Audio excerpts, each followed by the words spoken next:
അപ്പോൾ ഒരു ടോക്സിക് റിലേഷൻഷിപ്പാണ് ഒരു റിലേഷൻ എന്ന് നമ്മൾ എപ്പോഴാണ് മനസ്സിലാക്കുക? സോ ഈ പറഞ്ഞ പോലെ ഇമോഷണൽ അബ്യൂസ് ആയിക്കോട്ടെ, എന്തു തരത്തിലുള്ള അബ്യൂസ് ആണെങ്കിലും അല്ലെങ്കിൽ ഒരു പാറ്റേൺ മറ്റേ ആളെ ഹേർട്ട് ചെയ്യുന്ന ഒരു കാര്യം, അത് നമ്മൾ എത്ര മനസ്സിലാക്കിയിട്ടും അത് ഒരു സോറി പറഞ്ഞിട്ടും, ചില ആൾക്കാർ സോറി പോലും പറയാറില്ല, ഇത് പിന്നെയും പിന്നെയും റിപ്പീറ്റ് ചെയ്തുകൊണ്ടിരിക്കുകയാണ്.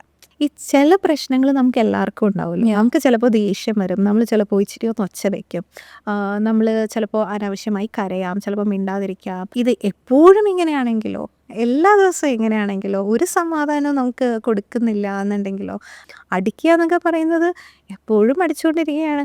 അല്ല, ഒരു തവണ അടിക്കുന്ന പോലും സഹിക്കണമെന്ന് ഞാൻ പറയില്ല. അപ്പോൾ ഈ ഒരു റിലേഷൻഷിപ്പ് ടോക്സിക് ആവുന്നത് റെപ്പറ്റേറ്റീവ് പാറ്റേൺസ് ഓഫ് അബ്യൂസ്, അല്ലെങ്കിൽ repetitive patterns where you are uncomfortable, you are disrespected. നിങ്ങളോട് ആ ഒരു പരസ്പര ബഹുമാനമില്ല, എന്നിട്ടും നമ്മളത് കണ്ടിന്യൂ ചെയ്ത് പോകുന്നതും നമുക്ക് മനസ്സിലാവും. കണ്ടിന്യൂസ്ലി ഹാപ്പി അല്ലാത്തൊരു റിലേഷൻഷിപ്പിൽ കടിച്ചു തൂങ്ങി നിൽക്കാതിരിക്കുക എന്നുള്ളതാണ്.